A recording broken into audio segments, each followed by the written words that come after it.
Assalamu alaikum, dear friends. I hope you've all been well and thank you for joining me on another program today. On today's program, we will be discussing the forbiddance of suicide in Islam. Okay, so to begin off with, Islam prohibits both the individual suicide and also the mass killings of innocent people. The Quran makes it clear that the human life is sacred and a person's life cannot be taken away without justification, and the right to live is a crucial part of Islam. Life itself is a gift from Allah and we are required to look after it, and suicide out of despair and worldly problems is completely forbidden. Okay, so life brings the moments of joy, moments of despair and hardship, and life is full of trials as we've been told through the Quran. But however, Allah is very merciful and has given us solutions for these problems, and suicide is not an option. So Allah has promised us two things: that if we worship Allah and follow the guidances, we'll be rewarded with paradise. And the second thing is that after every hardship, there will be ease. So now we will look at some of the verses from the Holy Quran which forbids suicide. O you who have believed, seek help through patience and prayer. Indeed, Allah is with the patient. And we will surely test you with something of fear and hunger, and a loss of wealth and lives and fruits, but give good tidings to the patient, who, when disaster strikes them, say, Indeed, we belong to Allah, and indeed, to Him we will return. Those are the ones upon whom are blessings from their Lord and mercy, and it is those who are the rightly guided. O you who have believed, do not consume one another's wealth unjustly, but only in lawful business by mutual consent. And do not kill yourselves or one another. Indeed, Allah is to you ever merciful. So as we can see through these verses, suicide has been forbidden in the Holy Quran and also in the Hadith. Islam teaches us to be merciful, compassionate and beneficial to each other. So if somebody's going through some kind of hardship in their life, we should, as a family or a community, help them out to get out of those problems and support them so they do not end their life tragically through suicide. Furthermore, Allah has instructed us to treat each other respectfully, fairly and with good faith, and no one is to be discriminated against or made fun of or mocked, and everyone has the right to live peacefully and comfortably.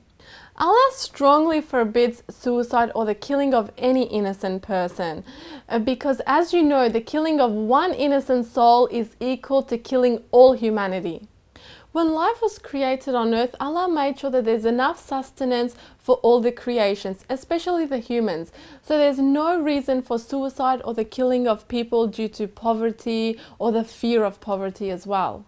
Say, Come, I will recite what your Lord has prohibited to you. He commands that you not associate anything with Him, and to parents, good treatment, and do not kill your children out of poverty. We will provide for you and them.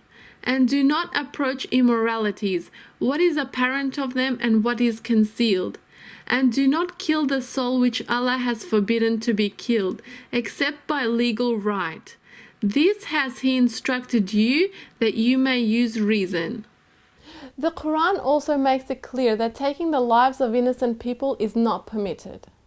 Because of that, we decreed upon the children of Israel that whoever kills a soul, unless for a soul or for corruption done in the land, it is as if he had slain mankind entirely.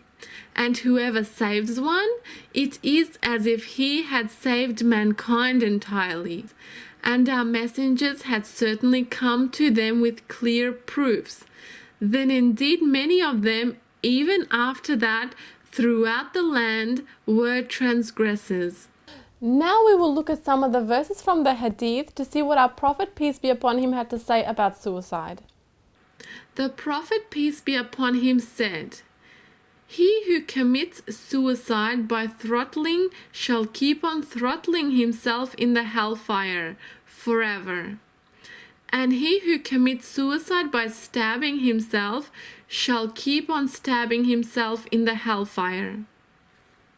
The Prophet, peace be upon him, said, "Whoever swears by a religion other than Islam is, as he says, and whoever commits suicide with something will be punished with the same thing in the hellfire. And cursing a believer is like murdering him. And whoever accuses a believer of disbelief, then it is as if he had killed him." The Prophet, peace be upon him, said, "Whoever purposely throws himself from a mountain and kills himself will be in the hellfire, falling down into it and abiding therein perpetually forever. And whoever drinks poison and kills himself with it, he will be carrying his poison in his hand and drinking it in the hellfire, wherein he will abide eternally forever. And whoever kills himself with an iron weapon will be carrying that weapon in his hand and stabbing his abdomen with it in the hellfire, wherein he will abide eternally forever."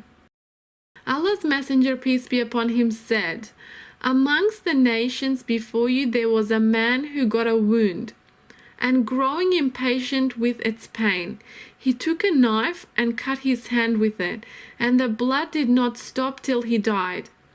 Allah said, 'My slave hurried to bring death upon himself, so I have forbidden him to enter paradise.'" The Prophet, peace be upon him, said, "None of you should wish for death because of a calamity befalling him. But if he has to wish for death, he should say, 'O Allah, keep me alive as long as life is better for me, and let me die if death is better for me.'"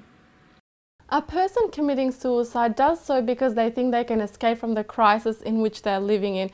However, as we see through these verses, that they are putting themselves through the pain over and over again in hellfire. Allah forbid. Even one extra day in a Muslim's life is so important because they can work towards better deeds and to distance themselves from the torments of hellfire. The Holy Quran reassures us of the purpose of life, and there is also the explanation of ease and hardship as well. The feelings of depression, anxiety, and hopelessness disappears as one understands the meanings and messages behind the Holy Quran. As we have gone through the verses from the Holy Quran and the Hadith, it is evident without any doubt that suicide of killing own self or a mass innocent group of people is completely haram and forbidden, and the individual is putting themselves into a major sin. Okay, dear viewers, thank you so much for joining me on the program about the forbiddance of suicide in Islam, and I wish you all the best and all the success, and Allah bless you all.